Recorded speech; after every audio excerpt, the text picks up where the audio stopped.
পাটা কিভাবে নিচেই রাখছে এবং পাটা কোন সময় কিভাবে উপরে উঠায়, তো আপনাদেরকে প্র্যাকটিক্যালে দেখানোর জন্য আমি চেষ্টা করতেছি। তো দেখেন সে কিভাবে পাটা নিচে রাখতেছে এবং সামনে আস্তে আস্তে সামনের দিকে যাচ্ছে।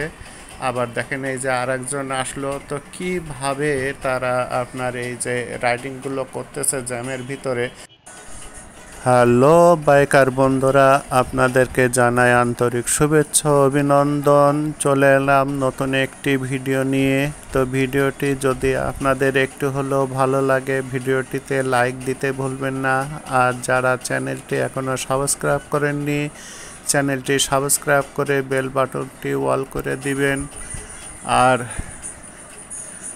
তো আজকের ভিডিওটি হচ্ছে যারা নতুন বাইক চালানো বাইক চালাতেছেন, তো অনেক সময় জ্যামের মধ্যে সমস্যা হয়, কিভাবে বাইক কন্ট্রোল করতে হয়, তো সেগুলো দেখানোর জন্য আমি চেষ্টা করব প্র্যাকটিক্যালে আপনাদেরকে দেখানোর জন্য।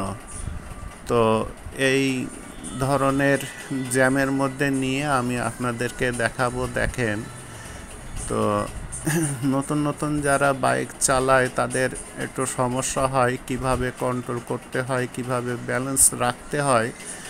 তো আপনার বাইকের পা দুই সাইডে পা নামিয়ে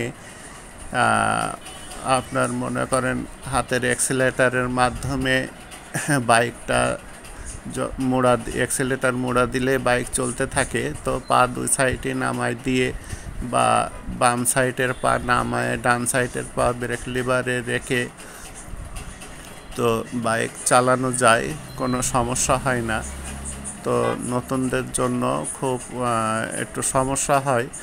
তো এগুলো একটু খেয়াল করলে সুন্দর মতন আপনার বাইকটা জ্যামের মধ্যে চালানো যায়, কোনো সমস্যা হয় না।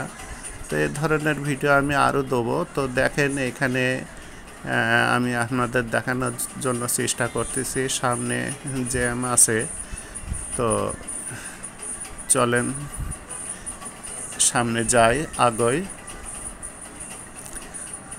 তো নতুন নতুন একটু ভয়ও লাগে, কারণ অন্যান্য গাড়িগুলো সাইড দিতে চায় না, কেউ কারোর সুযোগ দিতে চায় না। তো অন্যান্য গাড়ি চাপ লাগে কিনা, এই যে দেখেন বলতে বলতে যে একটা বাইক আসলো, সে রাস্তার অপর সাইডে ছিল, সেই ইউটার্ন দিয়ে এখানে ঢুকলো, খুব আস্তে স্লোপালি চলে আসলো। দেখেন সে পাটা কীভাবে নিচে রাখছে। তো সে অ্যাক্সিলারেটর মোড়া দিয়ে বাইকটা চালাচ্ছে, আর দেখেন এক পা নিচে নামানো, আর এক পা ব্রেক লিভারে, আর একজন আসছে এক্ষুনি, দেখেন তার দুই পা কিন্তু নিচে নামানো।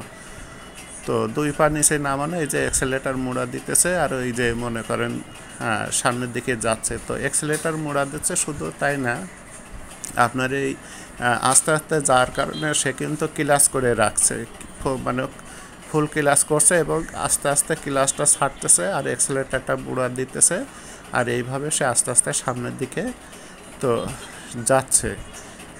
তো যারা নতুন, ঘাবড়ানোর কিছু নাই। যারা পুরানো, তো তাদের তো আপনার মনে করেন যে সময় ক্লাসে হাত দিতে হয়, অটো হাত চলে যায়। যে সময় অ্যাক্সিলারেটর মোড়া দিতে হয়, অটো মনে করেন তাদের এমনি এমনি অ্যাক্সিলারেটর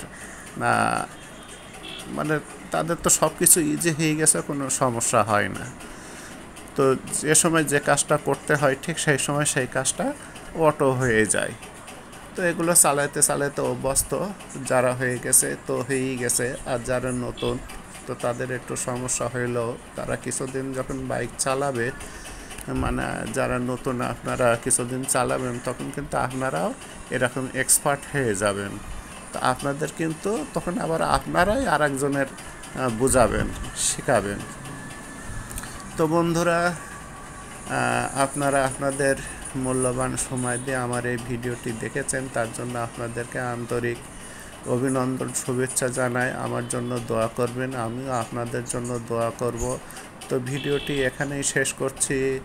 আল্লাহ হাফেজ।